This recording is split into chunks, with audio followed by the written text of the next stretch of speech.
Luxury homes are setting the pace for today's housing market. I'm Eric with Andersen Realty Group, and across the US, the typical luxury home sold for $1.26 million in September, a record for that month and nearly 5% higher than a year ago.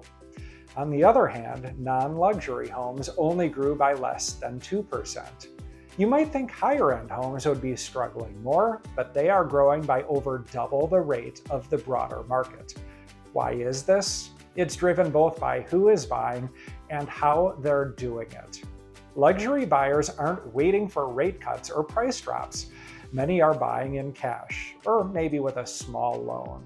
They're able to do this because they generally have strong portfolios and long-term economic confidence, which means they aren't as worried about short-term fluctuations in the markets. As one of Redfin's economists explains, luxury buyers are not waiting for rates to drop or prices to fall. They have the cash, stock gains, and long-term confidence to act when they see a home they want. If anything, economic uncertainty has made real estate even more attractive to these buyers, as the housing market is generally a more secure place to preserve capital than, say, the financial markets. Consistent demand, even if it's from a smaller pool of buyers, keeps luxury prices outpacing the rest of the market. Luxury home inventory has begun to increase slightly. The number of these homes for sale rose by about 8% year over year, and it's at its highest September level since 2020. Even so, we have roughly half the number of luxury listings than we did a decade ago. So the number of options is still very limited, even if it's higher in the short term. This creates an interesting dynamic. There are more choices for serious buyers, but ongoing scarcity keeps prices high for those looking to sell. Time on market is slightly up for these homes and is at an average of 52 days compared to 46 days last year. All in all, demand remains steady, and homes that aren't terribly overpriced are continuing to sell. For luxury sellers, this is an opportune time to list. The gap between luxury and non-luxury growth demonstrates that higher-end homes are appreciating faster than the broader market. A well-positioned home can set record prices even as mid-tier listings grow at a more modest pace. Higher stock values and improved liquidity among affluent buyers make this a bullish demographic, and limited supply continues to favor sellers. Those who prepare their homes thoughtfully, price strategically, and market their homes excellently get the best of both worlds. A great bottom line from motivated buyers who can act quickly.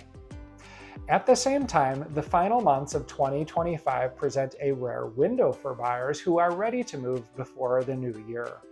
Mortgage rates have dipped below 6.2% for the first time in 12 months. Affordability has improved, and sellers across the country are showing higher levels of motivation.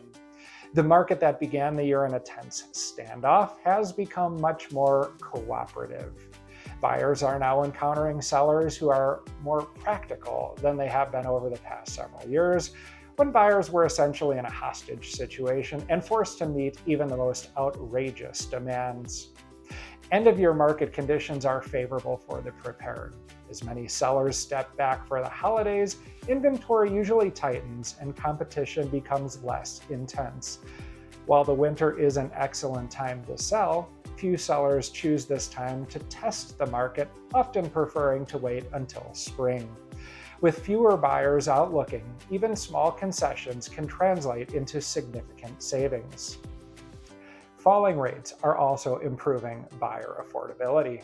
Economic indicators have been pointing to moderating inflation and a softer labor market, which encourages lenders to price loans more competitively.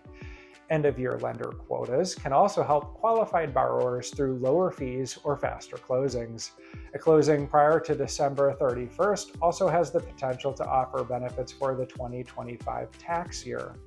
Homeowners in high-tax states, like Illinois, may see even bigger benefits, and the state and local tax deduction cap is set to rise to $40,000 for 2025. These benefits, coupled with a more accommodating lending environment, make the final weeks of the year a strategic time to act.